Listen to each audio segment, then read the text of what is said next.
Hey everyone, this is the Halifax Real Estate Podcast. My name is Jason Paul and I'm a licensed realtor at Keller Williams Select Realty in Halifax, Nova Scotia. I'm here to help you gain a better understanding of real estate in Halifax and introduce you to a wide variety of people that work in or with our industry as well. Marty Crouse is a private lender whose business is built on helping people get financing when the bank won't give them a loan. Marty has been in the financial industry for over 20 years now and moved into the private sector when he opened Phoenix Financial in 2012. Please welcome Marty Crouse. Hey Marty, how are you? I'm great. How you doing? Good, man. Thank you so much for coming on today. My pleasure. So I guess we'll get right into it. You're private lending. That is what your profession is, correct? Right. So what is private lending? Private lending is essentially a person who has become the bank. Sometimes it's myself. I have a pool of investors as well. We do mortgages. That keep people in their houses in a lot of cases. They also help them buy houses. It's not my number one thing that I do, but certainly refinances are big in my business. And basically, it's just if you can't get approved by a bank or through a mortgage broker, they call me. Okay. So when someone can't get approved by a mortgage or by conventional means through a bank, how do you qualify them then? Because a bank has their own process. Right. Well, I've got a lot of experience in the business. I did 15 years in banking. I sat across the desk from a lot of people who were good people. You get a feeling for them and you know that you can help them out, but they just don't quite fit the mold for the bank. Yeah. Bank has, depending on the bank you're at, has 5 or 6 different criteria. If you don't meet all of those criteria, it doesn't happen. I have the ability to say, okay, I have 5 criteria as well, but if you miss one, which you most likely have or you wouldn't be with me, let's look at the other 4 and see how strong they are. And sometimes they miss 2. So the other 3 have to be really strong. That can go any variance of different ideas, different ways it works, but that's basically what happens. That's what I look at. And then we go from there to see if the numbers work too. Okay. So private lending, just to sum it up, is basically someone who can't get approved by a bank, then you can come and help them buy a house, maybe in a year or 2, or is it right away? Oh, it'll be right away. If it's a buy, and again, it's not what I specialize in. A lot of times I do recommend to people, look, unless it's the perfect deal at the perfect time for you, maybe hold off. A lot of times what I do when I do a purchase, I'll do something where they're about to inherit a house and they need to refinance it. It's kind of a purchase that way. Or, their parents are moving out of their house and they want to sell it to them, but they just don't quite have the down payment or don't have quite what they need to qualify for the mortgage. Other than that, I generally recommend people wait a little while. My rates are too high to buy a mortgage and hang out with me for a long time. Yeah. It's going to cost them too much money. If they just have a little patience, sometimes it works out a lot better for them. Okay. When you're qualifying someone, what are usually the criteria that are usually the fails? Or not fail, but they have to work on? Oh, the biggest thing in my business is credit. Okay. That's definitely probably 80% of the deals I do are because they couldn't qualify for the credit with whatever bank. Yeah. Because they've missed some payments, their score is too low. In essence, most banks are looking for, without getting too technical, a 650 score on your credit bureau. I'll deal with stuff a lot lower than that. It just depends on what the rest of it looks like. Yeah. I've seen some pretty low numbers. But, it happens. I'm a big believer that a lot of times credit issues are one bad mistake that just snowballed. Yeah. And also in this province and in this country, it's lack of education. Of course. Not overall, but financial education. Yeah. Understandably so. You said you typically do refinances. Right. What is a refinance? Some people might not know. Oh, the main thing, it's a great point. The main thing I do is I take high interest credit cards, high interest loans, sometimes things that have gone to collections, stuff that is messing up their credit or they're having a hard time keeping up with month to month. I can consolidate it all into one. Most of my deals are interest-only deals. Okay. So they don't pay off any principal while they're with me, but they keep their payments low. Yes. And then that gives them a cash flow. Then they get a chance maybe to get a little savings or at least get everything in order. And then when they can represent to a bank in another year or 2 years, they'll have a much better picture. Okay, so you basically help people get their financial life in order.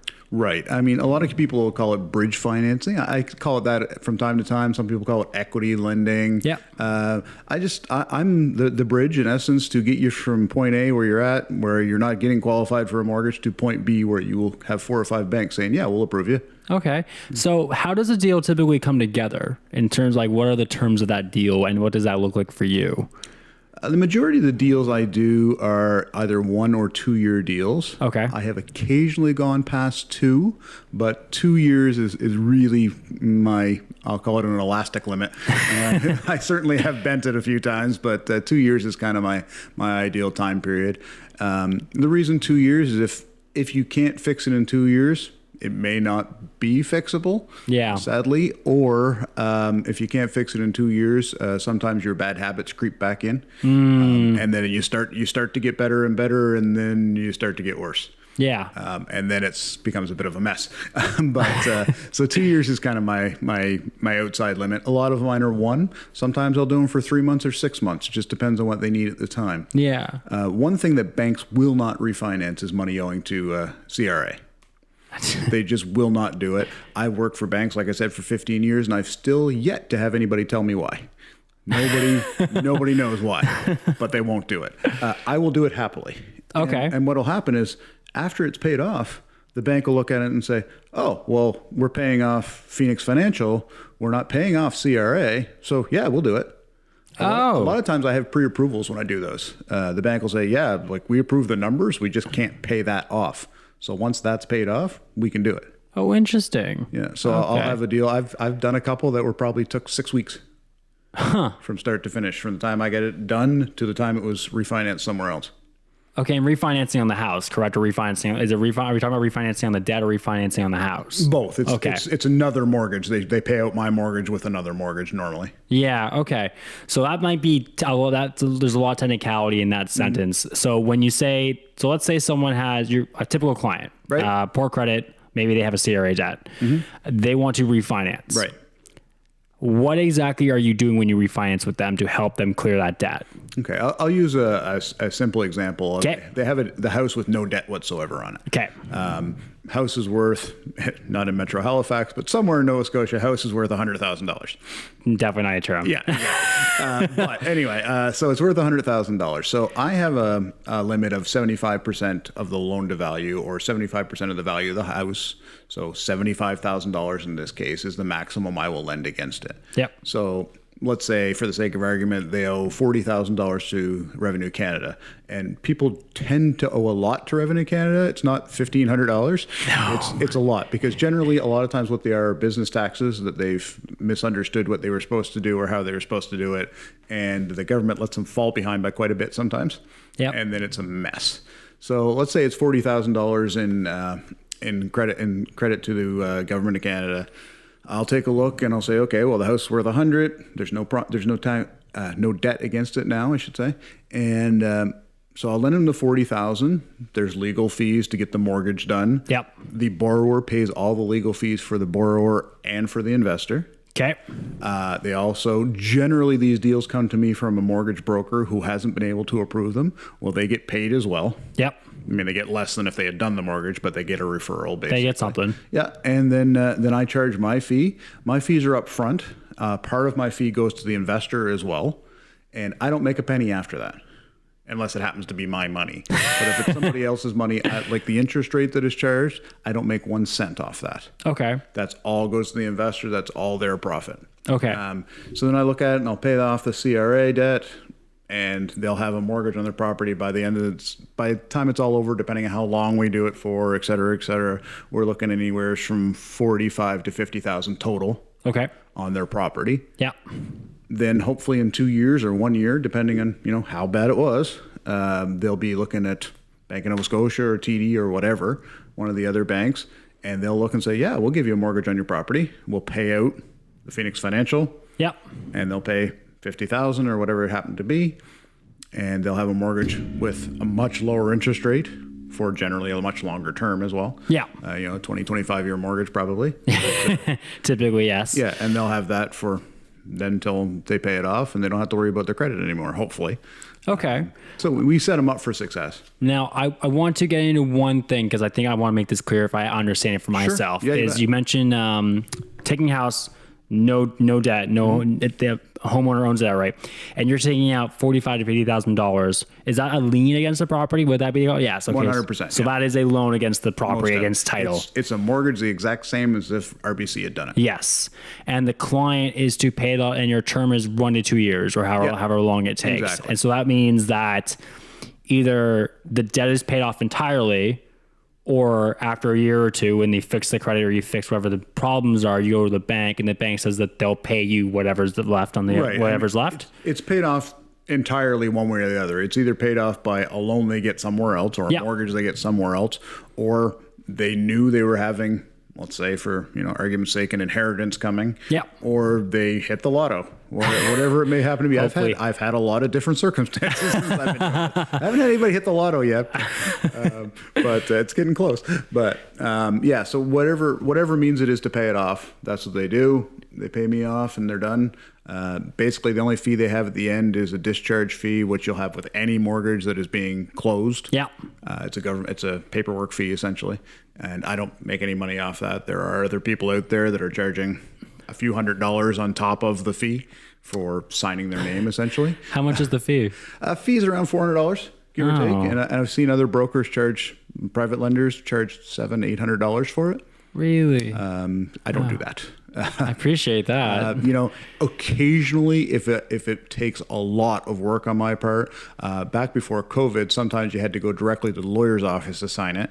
And if I did one in Cape Breton, there's a bit of gas money, so maybe I might charge $50. Yeah, of course. But normally it's zero. Okay. And I let them know that at the time. I said, unless there's some kind of circumstance that makes it, cost me a lot of money. Yeah. If it's, if I have to go to Dartmouth or if I have to go to Lower Sackville or something like that, I don't care. That's fine. $1, $2 to get there, whatever. It doesn't bother me. But if it's a lot of expense, then sometimes I will pass it over. But. Of course. Now, for those listeners listening, Marty is Halifax based. So when he says going to Dartmouth or Lower Sackville, it's not that far of a drive compared to, let's say, Sydney or a Yarmouth. Exactly. If my drive is 15, 20, even a half an hour, I'm not going to charge anything for it. Yeah. If it's, 2 hours, 3 hours, then I'd probably look at it. But I can think of only maybe one since I've been doing this that I charged a little extra for.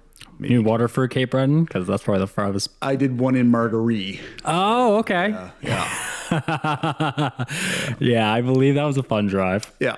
So now you do deals all over the province, right? Yeah. So like if you have a client, let's say in Margaree, you're going to drive out to Margaree, you're going to do the assessment of the house, and you're going to find out if they if they meet 4 out of the 5 criteriums or 3 out of 5 if they're really good. Yeah. Okay. So when we talk about refinancing on a house, what that means is, those are the people that might not know, is easiest number is zero debts we're even talking about. House worth $100,000, you refinance with the bank, they'll give you up to 80% of the value of the home. So you can get up to $80,000 cash. When Marty talks about refinancing you're helping people refinance their home, he's talking about getting that liquidity or equity out of the home and putting it into liquid capital, into a Exactly right. And especially with today's interest rates for regular mortgages. Yes. You can get a mortgage in the 2-something range, or maybe even the low 3s, or even if you've got really bad credit and they still approve you, you're no higher than 4, let's say, for a regular mortgage. And a credit card is 20%. The Easy Financial loan is way worse. Fairstone puts on 18% mortgages. So whenever I see Fairstone or Easy Financial on somebody's credit bureau, I look at it, I can help them. Yes. I believe that. I mean, 18% mortgage rate is unheard of now. Plus a fee. Yeah. That is a lot of money just to be sinking into a mortgage. Yeah. Now since we're talking about rates, when you when you help people refinance, what's the typical interest rate for you? Is that depending on market and the person's circumstance? It's fairly straightforward. Normally a first mortgage, in the first example I gave you where they have nothing on the house, that would be considered a first position mortgage where they don't owe anyone else for that house. it would be 12%. Now that's interest only, as I mentioned earlier. So on a $50,000 mortgage, your monthly payments are $500 a month. Yeah. You're not paying any principal off. So 2 years from now, when you go to refinance it, you're paying off $50,000 again. Yes. But it keeps their payments low. Yes, of course. Especially if those were credit cards or high interest loans or something like that. I pay off a lot of vehicle loans where, their payment for their truck was $800 a month. We've all seen that. And what they're going to pay with me is $250, $300 maybe. Yeah. On one loan for a short period of time, I can save them $400 or $500 a month. Okay. No, that's not every day. No. It's certainly, I've done it more than once, that's for sure. So that's part of it. It's 12%. If it's a second position mortgage, it's 14%. Okay. Just because the risk is a little bit more for the investor. Yes. If something goes wrong and that house gets foreclosed on, the first position mortgage, let's say RBC or TD or whomever, they get paid first. The second position mortgage gets paid after they're done, and hopefully there's enough money to pay them back. Hopefully. If not, that's part of the reason why it's a higher interest rate, because it's a little riskier. Yep. But I only finance to 75% total. So even if it has to be sold quickly, that $100,000 house can be sold for $85,000. There's legal fees and whatnot that come out of it. There should hopefully still be $75,000 left around on it. Okay. And that's probably the best thing to do, right? Is just make sure that the investor's investment is safe, or at least there's a return. I've told many borrowers, and I'm very honest, there are three parties involved in this deal. There's yourself, the borrower, there's the investor, and there's myself. By far, the most important person is the investor. Yes, of course. And I explain that to the borrower, and they look at me a little funny, and I say, well, here's why. Because, as you know, I'm doing this for 2 years. Professionally, when that 2 years is over, I never want to talk to you again.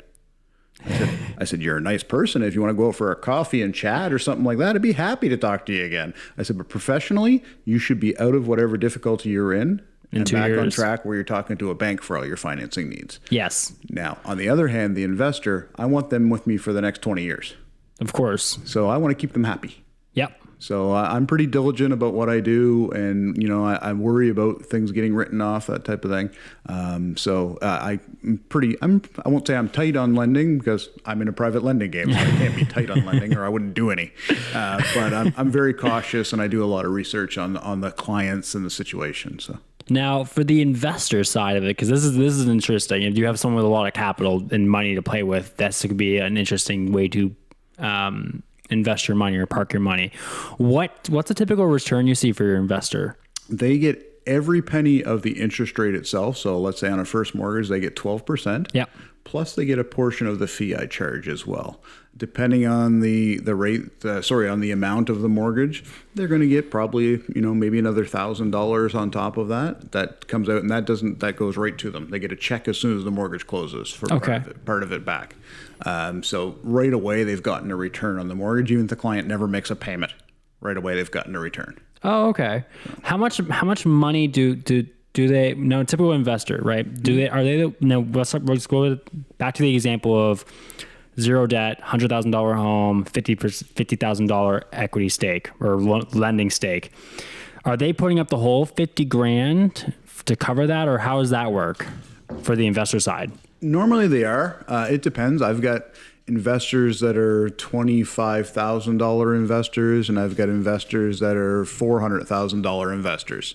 Or more, some of them. So it just depends on the mortgage size and what the investor has to invest at the time. Yeah. Especially if they do a few with me, they come due at all different times. So it's not, they may have $50,000 come due, and then the next deal is for 60. Yeah. I only have 50 available. So if they're the next person up in the queue, basically, I'll say, okay, do you want to invest your 50? And I may put in 10. Okay. To top it up. Yeah. Or vice versa. The next deal may come to 45 and they have 50. So okay. You're going to have 5,000 that's uninvested. It's your choice to take that or to wait for one where you can put 50 in. Sometimes I'm very, very, very busy. It's just boom, boom, boom, boom. Other times I'm slow. Yeah. So if you take the risk of waiting, it may be a while where your money's sitting there earning nothing. Okay. But that's entirely up to the investor and what other things they have going on in their life. Some people invest with me for a while, then go do something else, then come back and invest with me again or whatever. And some people just keep rolling that same amount of money over, leave the interest in there. Yeah. And all of a sudden it just builds and builds and builds. Compound interest. Yeah, exactly. Yeah. How with investors, do you keep, now you just said it yourself that they come and go as they please, but what's your longest investor? How long has he been with you for? Well, my longest investor is me, but second. I've been doing this about 8 years, and I'd say my longest one right now has been with me 6.5, 7 years. Okay. Yeah. How many deals have you guys done together? I couldn't tell you. I'd have to look it up. A lot of them have been 2-year deals. He's done a couple that maybe have gone a little bit longer than 2 years. It doesn't always work out exactly the way it's planned. Yeah, of course. But most, he's done some that have been 6 months as well. So in 6 years, he's probably done 15. Oh, nice. Okay. I'll say just off the top of my head. Almost 2 a year. It might be 12. It might be 18. I don't know, but somewhere in that neighborhood. So what got you into private lending? It's funny, actually. I worked, like I said, about 15 years in banking, and most of that was with RBC up in Moncton. And a buddy of mine, well, he's my buddy now. At the time, he was my boss. And when I left RBC and he left, he started doing this himself. And this is before I left, I should say. And I keep talking to him, and I'd go up and see him, and we'd have a chat. We'd have a coffee. We might have an adult beverage, and then I'd ask him more questions about his business and ask him more questions. Then when I left RBC, I had a small amount to invest, and I gave it to him, and it came back. It was a piece of cake, and I was like, why am I not doing this? I have the same knowledge he has, or maybe not quite as good, but he's been doing it longer than me. But I have the same background, and I started doing it after that, and I've loved almost every second of it. Almost, There's been a couple hiccups, but actually, that is a great topic. Actually, so what are some hiccups you've ran into? I have, and I hate to say this, but people always ask, so I'll preempt it. I have yet to have a write-off. Not one house foreclosed, and 8 years, not one. That's a long track record. There's been a couple times I've had to use the word, but, none where I've had to exercise it. I have gained a lot of faith in humanity, I will say. When you're sitting at a bank, sometimes the bank makes an us and them out of it. It's like, these clients, they're behind on their payments and blah, blah, blah. But I look at it and I work with people and I see them every day trying really hard to make their payments. Sometimes I have to bend a lot of rules. I know your payment's $500. What can you make? I can make $175. Okay. Well, let's do that. And let's see, what can you get me at $200 next time? And can you do this? And can you, let's stretch it a little bit. Let's talk about where your other money's going. I can do a lot of work up front, and I tend to look at the client a lot and their history. There's a thing called the 5 C's of credit, and I can't remember all of them. I'll be totally honest. I took it a long time ago. I remember 2. I remember one is capacity. That is your ability to pay. Yeah. Another one is character. That is your willingness to pay. Your capacity can be 5 million %. If your character is low, you're not going to pay. So character is by far the one I focus on. Of course. I look at the whole picture. Yeah. But character's got to be there. If I think this person may not pay, regardless of if they can pay, they're not getting the money. And that's all there is to it. Well, you have to protect the investor, and you have to protect your name and your business. Even, I'm fairly proud right now. I just had one yesterday, but out of 32 or 33 mortgages I have out right now, through this entire COVID issue, 7 payments have been missed. That's it. So we're talking about over 200 payments. 7 payments. And 7 have been missed. Throughout all of COVID. And except for the one that just happened 2 days ago, every one of them has been made up. Okay. Well, the one 2 days ago has time to make it exactly. We've already got a plan for when they're going to pay it. Okay. And everything's fine. So the people who didn't pay those seven, were they able to communicate thoroughly? Were they in touch? Like how? Because that's always when we talk about investment properties, I think the tenants issue is always the biggest concern for anyone thinking about getting into investment real estate, is facilitating the character and the ability of a tenant. So how did you handle that process? I've learned a little bit since I've been doing this, for sure. I'm a fairly outgoing, friendly guy, And No, you're not. Thanks. I tend to make people feel at ease when they're borrowing. Sometimes you have to back up a little bit from that when payments are late. Of course. I'm not too Generally, all I do is send them an email. You missed the payment on November 1st. When are you making it up? That's straightforward. That's it. Yeah. Not how are you? No, not any of this stuff. How are the kids? Yeah, exactly. And almost always, payments most often get missed after long weekends. Okay. People deposit money at the wrong time in the bank machine and it doesn't get counted in time. Okay. That is the number one reason. Interesting. For late payments. You check all the banks, they'll tell you the same thing. Huh. People don't know the banking rules, which why would they? But the banks don't do a good enough job, in my opinion, of telling people, when you deposit now, this is when you can get it. Yeah, of course. They don't do a good enough job of that. It's posted sometimes at some of the bank machines, but who reads that? Really, though? You're there putting in your paycheck and getting out $200 and going away for the weekend, whatever. So yeah. But so that's when most of the payments are missed. And, Christmas time, occasionally, stuff happens. Sometimes in the summer. Sometimes it's just simply, oh, God, that was today. Crap. And you know what? If anybody tells me they haven't lost track of what date it is, they're lying. Everybody has. I am on top of time. I am on top of dates, and I've done it. Yeah. And I think everybody has done it more than once. Hopefully it's not when a payment's due. Hopefully. But we've all said, oh, it's the 5th today. No, it's the 7th. Oh, okay. When you're writing a check out or something like, not that anybody writes checks very often anymore, but you'll be, even dates it on a page or something like that. Oh, it's the 7th. No. So that happens. It happens to everybody. Okay. And a lot of them are simply that, oh my God, I thought that was Tuesday. Well, no, it's not. No, it's Monday. And so they get back to me usually right away. Sometimes it takes a second one. Sometimes it takes a third one saying, hey, you haven't gotten back to me. We need the money now. But that's been very rare, very rare. It's usually, oh my God, I'm sorry about that. I completely forgot. Even during all of COVID, I only had one person where it was more than one person. Of those 7 payments, one person missed 2. Okay. And she lost her job. Oh, no. And she had 2 renters that she also lost. So that's a lot of capital. She lost 100% of her income. She couldn't get CERB for whatever reason. I pleaded with her to keep checking, but she said she couldn't. So, I'm not going to say she's not telling the truth. But so she missed a couple, but she was selling her house. So I actually floated it for her. Okay. I wasn't the investor in the mortgage. I actually paid her payments for her for a couple of months. And then when she sold her house and it got paid out, she paid me back as well. And then the investor made their money. And the investor kept making their money the whole time. They didn't even know she missed a payment. Interesting. Okay. So you'll step in sometimes. That doesn't always happen. This was a special case during COVID. A pandemic.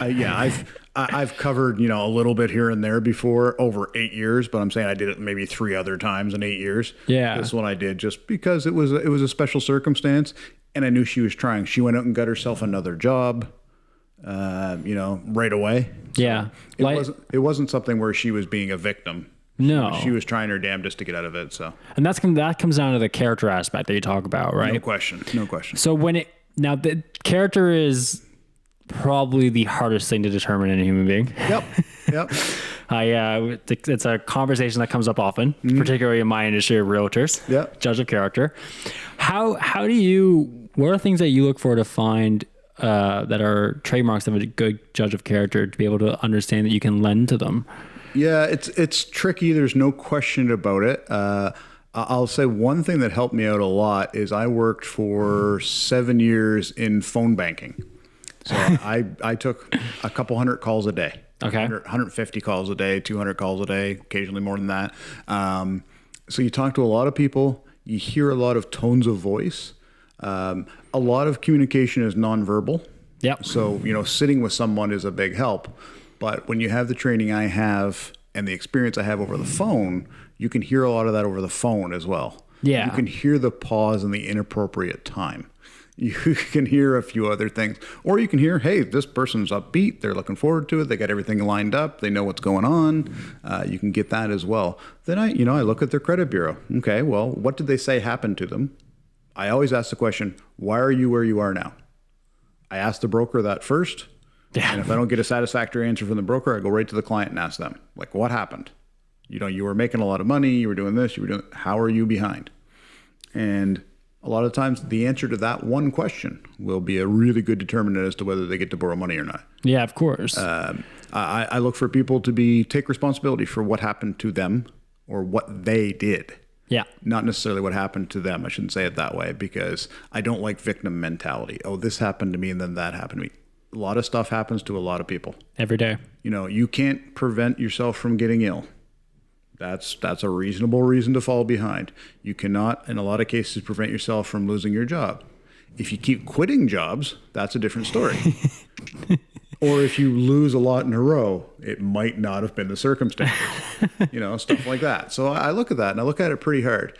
Prior to COVID, I was going to every client's house, sitting down at their kitchen table and chatting with them for about an hour. That's a commitment. Since COVID, I really haven't been able to do that. I've talked to most of them on the phone. Yeah. I still go to the house. I came back from one today that was about an hour and 20 minutes away. Okay. I basically drove to the house, turned around, drove back. The roof? Yep. Yeah, I looked at the roof. I looked at the rest. I looked at the yard. I looked at the neighbors. A lot of times I'll take a little drive past, take a look and see what's in the neighborhood. Yeah. Come back. It's great if you've got a really nice house. If your neighbor has 10 cars up on blocks in their driveway and there's oil leaking across the driveway, may not be a good investment for somebody. May not be. So when you get the picture of their house from the appraisal, hey, this looks great. Then you go there. Oh, it looks less great. Yeah. And I also look for what their house looks like when they're not waiting for an appraiser to show up. Yeah. Yeah, understandable. Yeah, you do real estate. You've been to houses that looked great when they were ready. You've been to houses that didn't look so great either. Every day. My house isn't great. Well, yeah, but when you're trying to sell it, it will be. Yeah. No, my house will be spotless. Exactly. And when people don't do that, I go, Yeah. I completely understand. When I see appraisal fixtures and they've got laundry all over the living room, you knew the guy was coming today. Like, pick it up and put it in the closet somewhere at least. Yeah. You might want to fold it, but hey, just put it away somewhere. It's not under the bed. Yeah, exactly. Put the blankets over it. When I see they didn't take the effort to do that, I go, yeah, maybe not. It's a small negative. How you say you drive all over the place? So how many appointments do you go on per week trying to qualify a potential client? Oh, it's very much a moving target. I get 90% of my business from referrals from mortgage brokers. Yeah. I have 2 or 3 that I deal with regularly, all the time. Then I've got 3 or 4 more that I deal with occasionally that I might get 2 deals a year from. Okay. And they might both be no's. That's all I get from, which is fine. Hey, they keep me going. The occasional surprise from somewhere that I wasn't expecting is always a good deal. So it's some days I'm gone. Like if I can, and I have a few at the same time, and I look at the map and go, okay, well, if I take a little loop here, I can hit A, then I can hit B, come back around and hit C, and then go to house. Very rare that I'll do more than 2 in the same day, but it's happened. Yeah. Generally, it's 1, maybe 2 a week. Okay. It's not a high volume business. It can be. Like I said, I've got about 32 out now, so we'll say 1 every 2 weeks roughly. Yeah. But some of those are 2-year mortgages that are at the tail end as well. So, roughly 1 every 2 weeks, maybe every 3. Okay. Sometimes I go a month without doing one, and then the next month I'll do 7. Okay. So it's very, I won't call it hit or miss, but it definitely goes in cycles. Yeah, of course, as all sales do. Yeah. When the market's hot in Halifax, the real estate market, I don't get a lot of business out of Halifax, period. I get a lot more from rural areas in Nova Scotia. Yeah. So it's, and I tend to have a bit of a niche as well. I do lower valued mortgages. Okay. I think the biggest one I've done is, low 200s. Okay. I just don't do them. A couple of reasons. One is I got a lot of small investors, and I'd have to, build a Lego pyramid of investors to get to, 300,000 or whatever. But the other thing is that a lot of the other private lenders don't want to bother with the small ones. And I like the small ones all day long. And I'll tell you what, I prefer dealing in rural areas. And I'll tell you why. I'll ask you this. Where are you from? South End Halifax. South End Halifax? Okay. So 50% of us here are from Halifax. Yeah. If you get into a room with 10 people, probably more like 20% are from Halifax. Yep. Halifax is a place you move to. It's not the place you're from. It's not a lot of places where people are from. So when you go to your Bridgewaters, your Yarmouths, I'm a little careful out there, but if you go to those spots, you're probably born there. Your parents may or may not have been born there, but a good chance they are. You got aunts and uncles there. So when you look out your driveway, a lot of times your little chunk of land was cut out of your parents' little chunk of land. Yeah. So they own 10 acres, you got 2 of them. Yep. To build your house when you got to be 25 or whatever it was. So you know that land, you know that area, you like that area. You're going to work that much harder to keep from losing that property. When you look across the street and your nosy aunt and uncle are in the window going, oh, I don't think they're paying their bills. It gives you that much more incentive. Yeah. To keep things right and to not lose your house. You can get lost in Halifax. Yeah. I see where I see the point you're trying to make. And people are more invested maybe in their hometown, be it in, a small town. I've got a house I love. I do. I've been there 2 years. It's a great house. If I went and got another house another year from now, wouldn't bother me. Yeah. It would be another house I love. When you're born around there and you may have bought your parents' house, which I did years ago, since sold it, but you have a much bigger emotional attachment to it. And emotion ties into that character thing again. Yeah, how motivated someone is to do something. If you lose a house you've been in for 2 years, doesn't end up bothering that much normally. I mean, still the financial issue is still there, don't get me wrong, but from the emotional perspective, you don't have a lifetime of memories there that you're losing. Yeah, people have I understand what you're trying to say is it's simply with the fact that, maybe someone did buy from their parents. That means their parents grew up there. Mm-hmm. Maybe their father or mother grew up in that house and they grew up in that house and their kids were growing up in that house. And they're probably friends with everyone in the city or not the city, the town or the community. Yep. So it's a lot more at stake and everyone talks in rural towns. You bet. So now you mentioned that you touched on the smaller side. Would you ever want to go bigger or you just want to stay away from it? I'd be happy to have a bit more money to invest for sure. Yeah. I did my years in banking as a manager in various different capacities and I hate to call it this, but the headaches that go along with it, the pressure, the stress, the inability to get things done when you've got 4 layers of management above you, that type of thing, or 3 or 4 below you for that matter. Right now, I'm a one-man band and I love it. Every day is a challenge. Every day I'm doing something different. I might be writing a mortgage today. I might be helping somebody get a refinance to get out of my mortgage tomorrow. I might be looking at a property today. Any number of things. I might be talking to an investor tomorrow. So my week is very, very much varied. My day is varied. There's days when you can still fall into the same old slog, but normally it's different. And I like being responsible for my mistakes. When I make them, I fix them. I don't have to fix anybody. Well, generally, I don't have to fix somebody else's. I don't have an employee's mistake that I have to fix. Yeah. And I like being the guy who's responsible. We got to get this done. Okay, I'll figure it out. I'll get it done. I don't, I loved managing when I was in the bank and I love talking to people and I love having employees, but I really like what I'm doing now. And it's how would I call it? A passion as much or more as it is a job. So, yeah.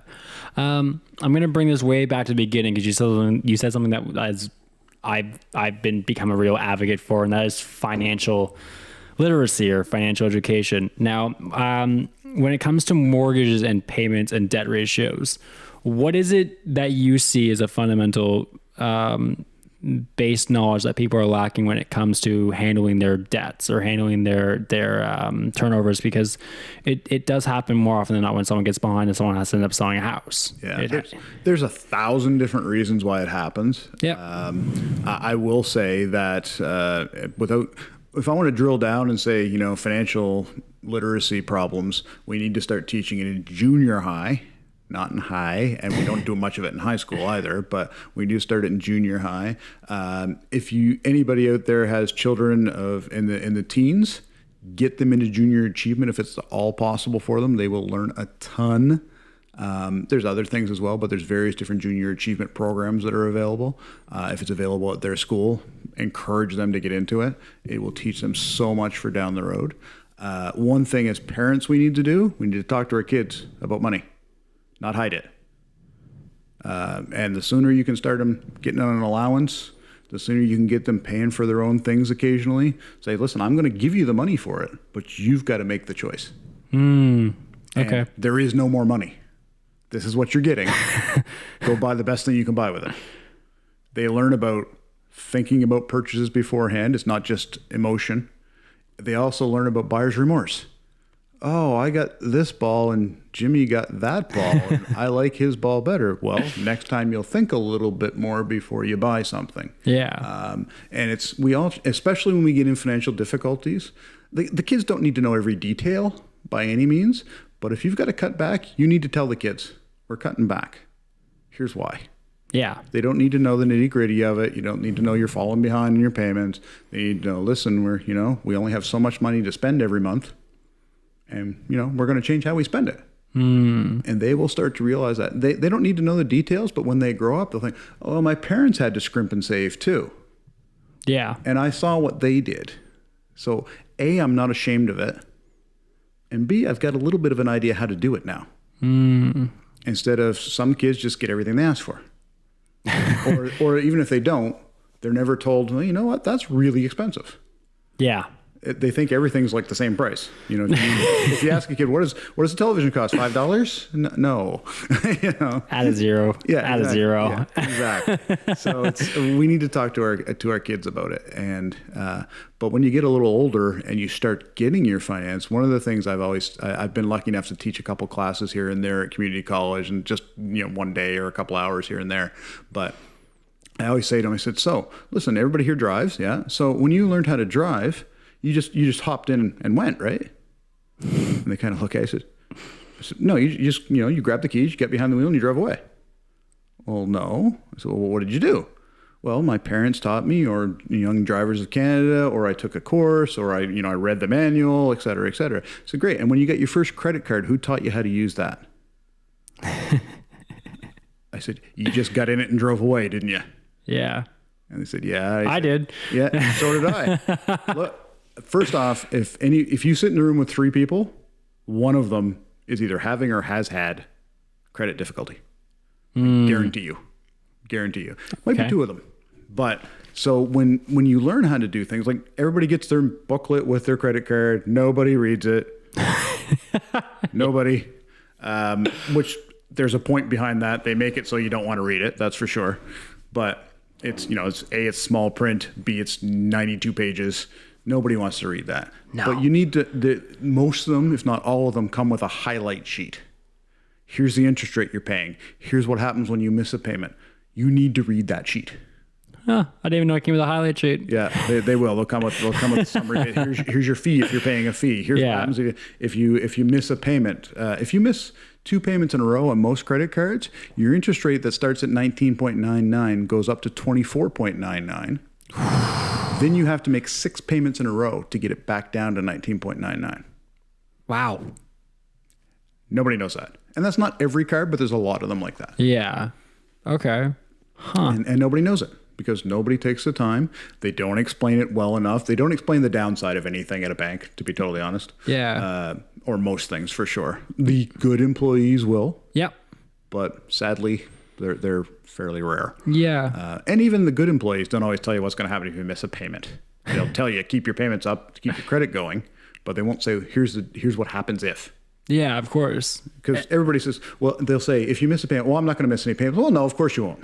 Because you don't want to insult the person in front of you either, right? So you just, okay, well, yeah, don't miss any payments then. Yeah. And that's the end of that conversation. Of course. And it's tough. And, there's all these payday loan places out there that make everything look so shiny and new and inviting. They're horrible. Just, rip out an organ and sell them that instead. Because it'll cost you less in the long run. Oh, man. So it's tough out there. It really is. We are very much in a now society. Yeah.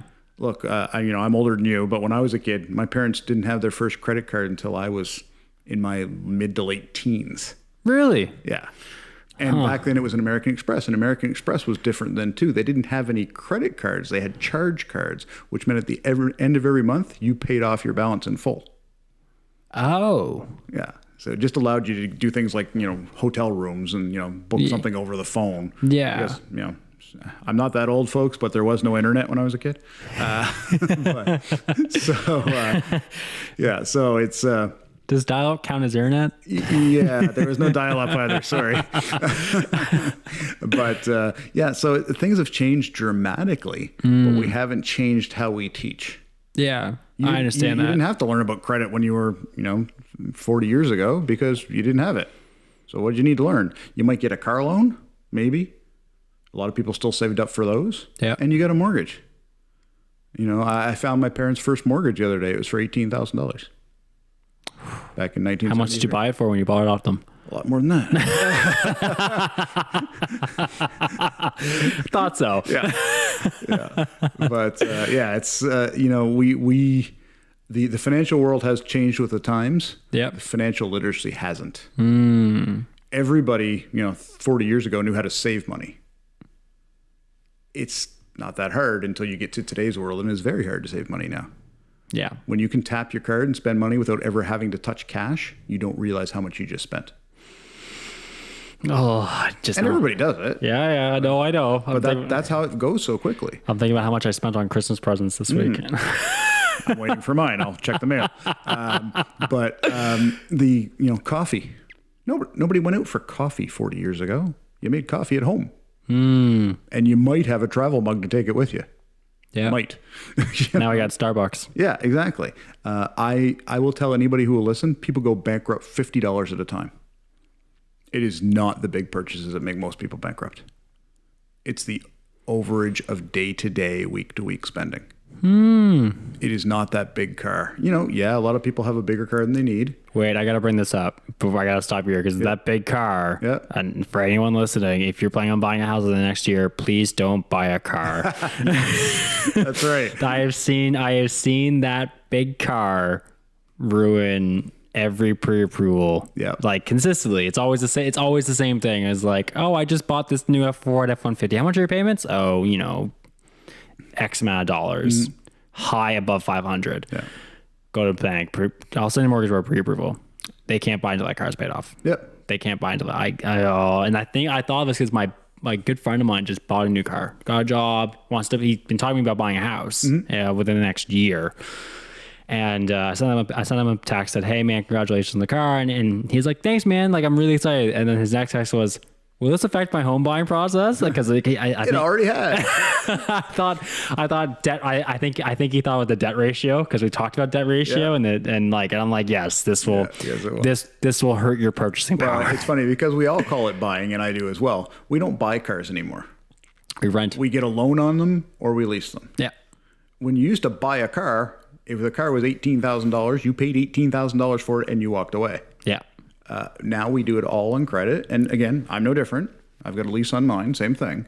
But you don't buy it. So you've got a monthly payment, as you just said, and that affects the rest of your monthly payments. Yes. You can get some great interest rates. They're 0.5%. This, low, 1.99. They're all great. However, when you get those, instead of buying that $18,000 car, which is all you need, you buy the $29,000 car with the heated seats and heated steering wheel. Yeah, kills me every time. The majority of people, when you ask them how much they paid for their car, will tell you, well, it's $399 a month. No, how much did you pay for the car? Well, it's monthly, not monthly. What's the total cost of your car? They don't know.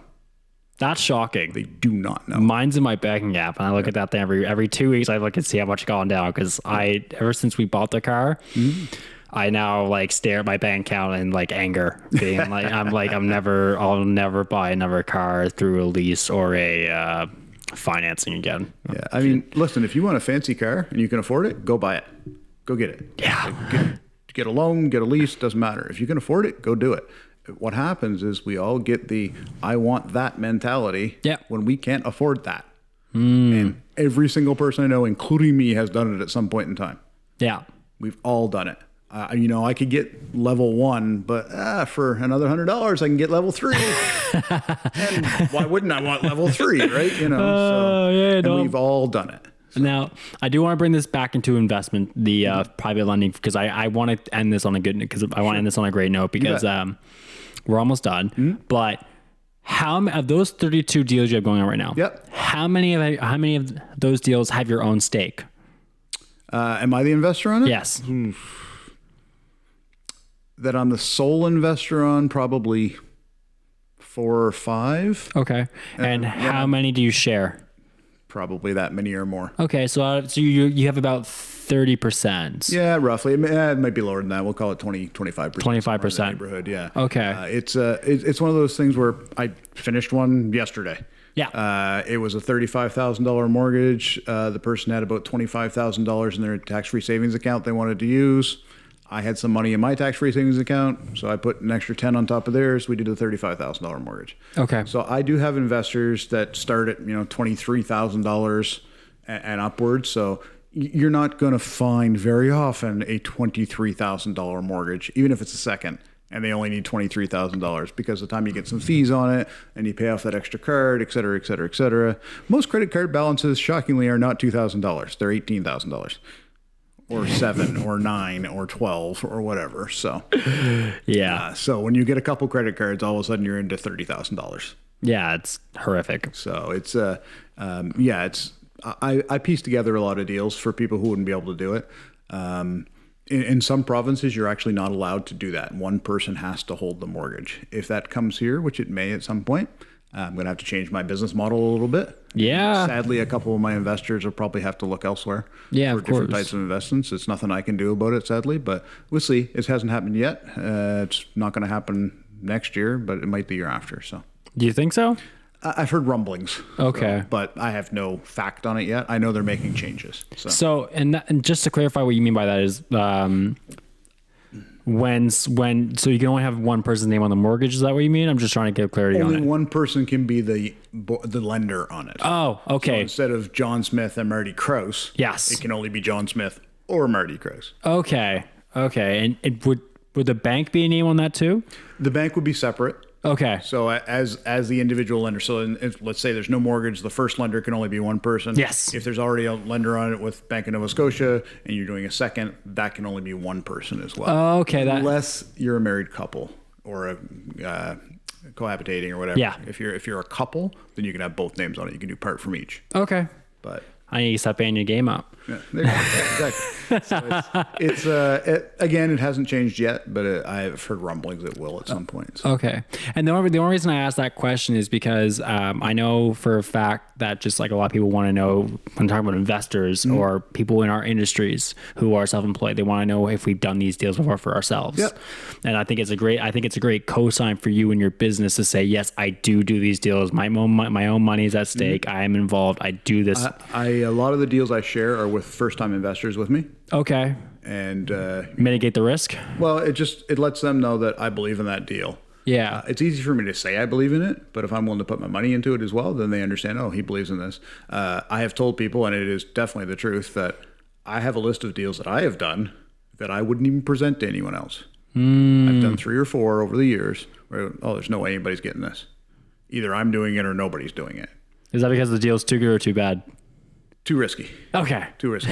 I know what the risk is. I have a leverage in the risk. Yes. I'm the guy who's talking to the client when something happens because I do all that. If something goes NSF, insufficient funds, they miss a payment, I'm the person calling them. It's not the person who's done the mortgage. Yeah. It's not the investor. It's me. That's part of my service. Yes. Even though I don't earn any money after the fact, that's part of my service. So when I see a deal, it's a little different. And yes, I may charge a little bit more for it if it's a bit different or, a bit out to lunch or, I really believe in this person, but I don't have a lot of basis to believe in this person, to be honest. The numbers don't show that I should believe in them. That's a deal I would do, but it is not a deal I would write up for somebody else. No, I understand that because you have to, your business is the investors. Well, I've got to answer to me. Yeah. So, and what I do with each deal is I write up a quick fact sheet on it, same as if you're doing a cut sheet for a mortgage, for a property. I write it up and I send it to the first investor that I think fits the deal, and I'll send it to them and say, okay, here's the deal. They don't get the client's name, obviously, or anything like that. It's confidentiality, but they do get a little bit of the details, the area and the situation, and they get a chance to make up their mind for themselves. And if they say no, great, no problem. I'll put it to the next person. It's their money. They can invest it in whatever the heck they want. If they tell me, listen, I don't want any blue houses, That's up to them. That is totally up to them. It may take a while before they get a deal, but it is totally up to them. Or I've occasionally had somebody, listen, I don't like investing anywhere outside of Halifax.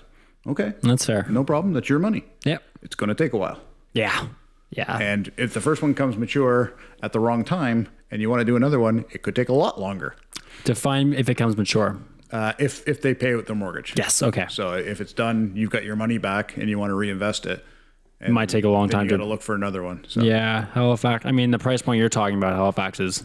Yeah, and I mean, I do a lot of when I do mortgages in Halifax, it's normally second mortgages. Yeah, it's not the first. But occasionally you'll get a house that's been in the family for a long time and has no mortgage on it, and hasn't had it in a long time, and for some reason they want to refinance it, maybe just to do some renovations. Yep.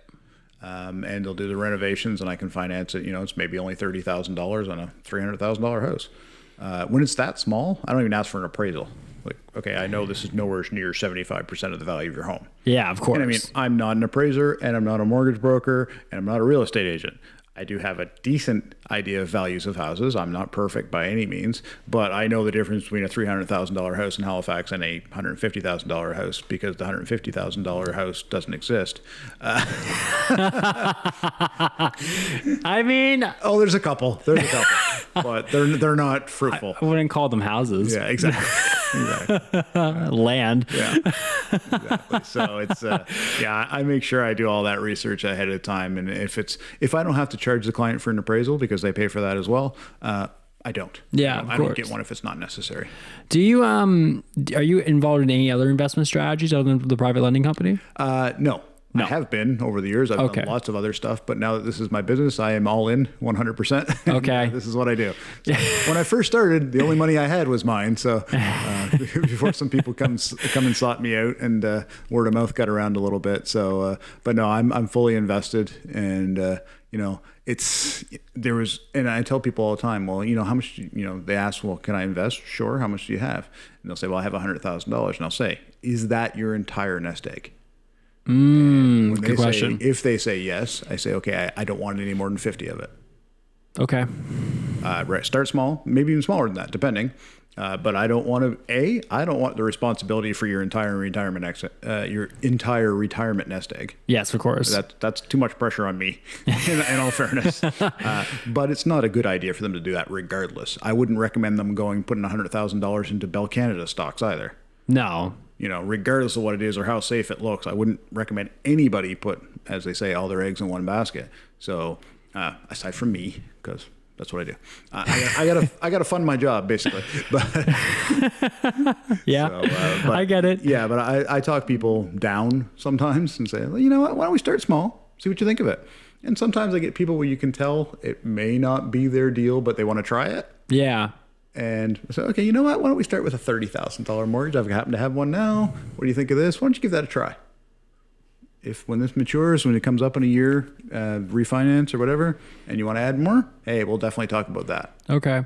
Now, last question, then we can call it a day. You bet. When you talk about $30,000 mortgage, I actually want to know this for my own sake, is how much of a return do you expect to see? Because it's 12% over 2 years. If someone puts in $30,000, how much do they take out at the end when Well, essentially, if it's a first mortgage and it's at 12%, you're going to get, on a $30,000 mortgage, you get $300 in your account every month. Okay. So you're going to get $3,600 over 2 years. You're going to get $7,200. Thanks for giving me easy numbers, by the way. Yep. And then you'll get a small fee up front as well, which would probably be around the $500 range. Okay, so you're in for $7,800, $8,000. Yeah, you're around $8,000. And then you get all your money back once the deal has reached maturity. Exactly. And it's been paid out. They've paid it out either through luck or a bank. They may have auto, like we said. But so almost 30% return in 2 years. Yeah, so I mean, as a real return, it ends up being more like, what is it, 13? It'd probably be about a 28 without me, just doing it in my head. Yeah. When you count the compounding, because it's not quite 14 to start with. No, of course. But when you compound it. Yeah, it reaches maturity. Probably 27, we'll say, somewhere in that neighborhood. It's not a bad investment for 2 years. Yeah. So if there's anyone listening that wants to get in touch with you and wants to get involved, obviously we'll leave your contact information in the show notes. Great. And we'll leave it in the little outro. Yeah, you bet. Marty, Thank you so much for coming on. It's been an absolute pleasure. I love what I do. I'll talk about it all day, as you can probably see from the time of this. And from the first time we met, we talked forever too. So 2.5 hours? Yeah, something like that. So yeah, it's I love it. I was lucky. After banking, I thought was what I wanted to do. Yeah. And then after I stopped doing that and started doing this, I knew I didn't really enjoy what I did for all those years. I like parts of it. Yeah. But I love this. I love doing this, and I do it to eat. There's no question. I do it to make a living, help support my family. The other reason I do it is to help people. And I don't want to get too altruistic here, but it is. I feel good when I do it. I'd lie if I said anything different. Yeah. But I help out some people that other people, they're not going to get any other help. Now, I don't help out every person, because some people sadly are beyond help. Their situation, not the person, the situation. The situation, yeah. There are always extenuating circumstances. I mean, I've turned down some mortgages that somebody else did, and it worked out fine. Yep. I've also turned down some mortgages where 6 months later their house was foreclosed on. So, That's the nature of real estate, though. It is, exactly. So it's, I go a lot by my gut. It's not my only factor by any means, but I've been doing this a long time. I've been doing this for 8 years. I've been doing finance for over 20, 22. So I've got a bit of a sixth sense. I tell clients that I have a lie detector, built-in lie detector. I bet they love that. Yeah, they do. And they all get nervous when I say that. So they at the table and they're asking for money. I know when you're lying. Oh my God. So what I need it for is.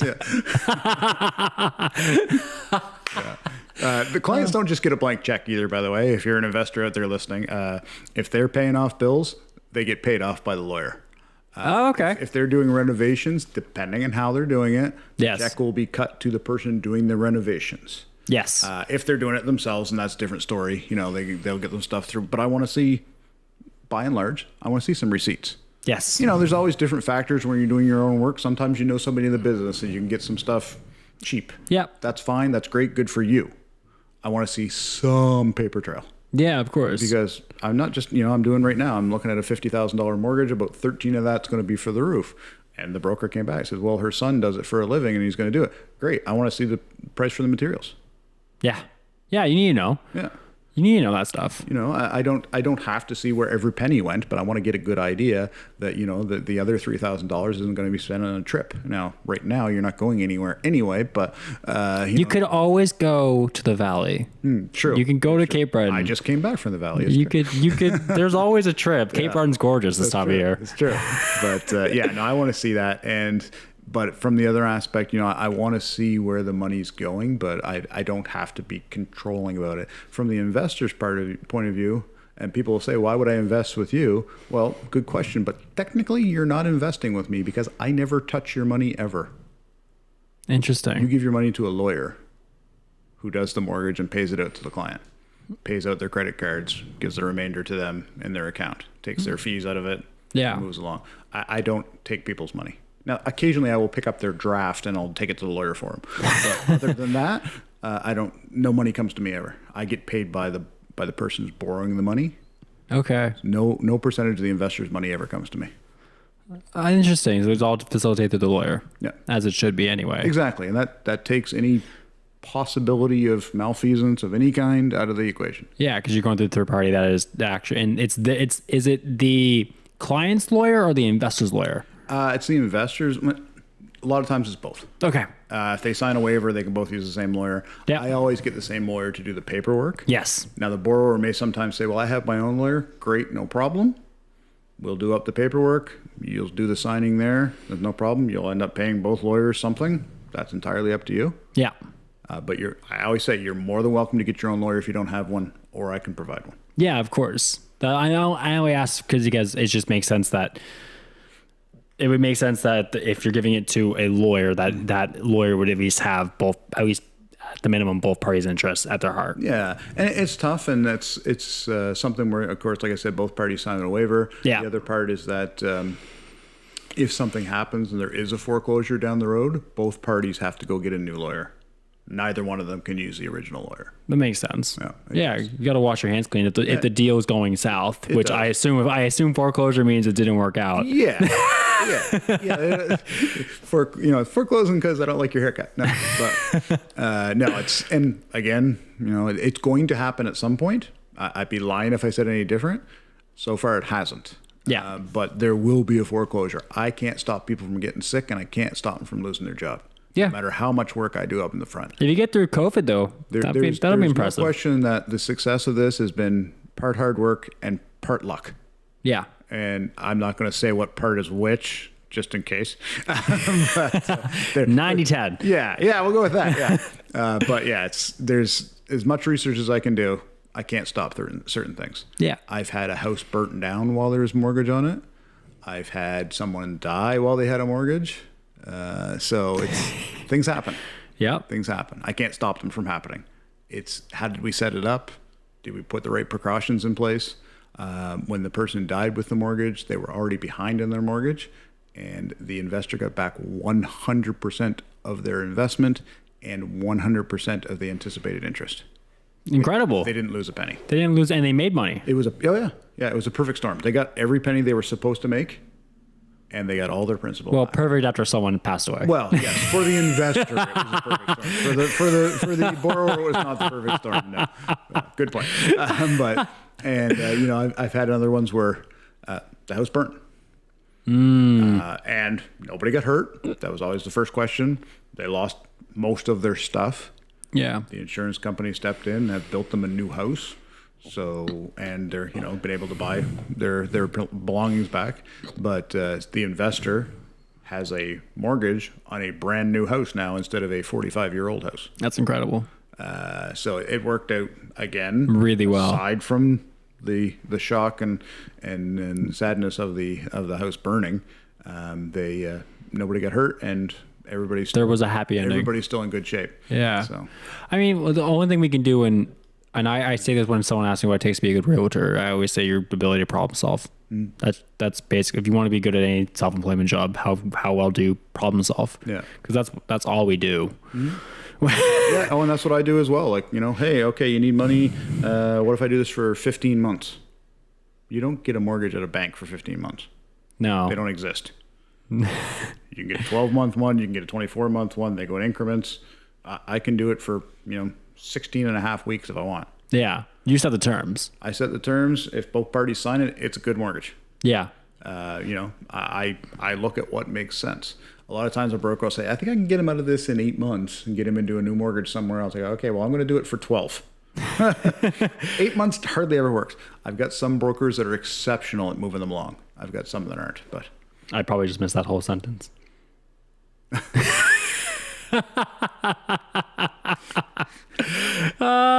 Marty, man, thank you so much for coming on and doing this. It's been a pleasure. Oh, my pleasure. Thank you. Thank you so much for tuning into the show.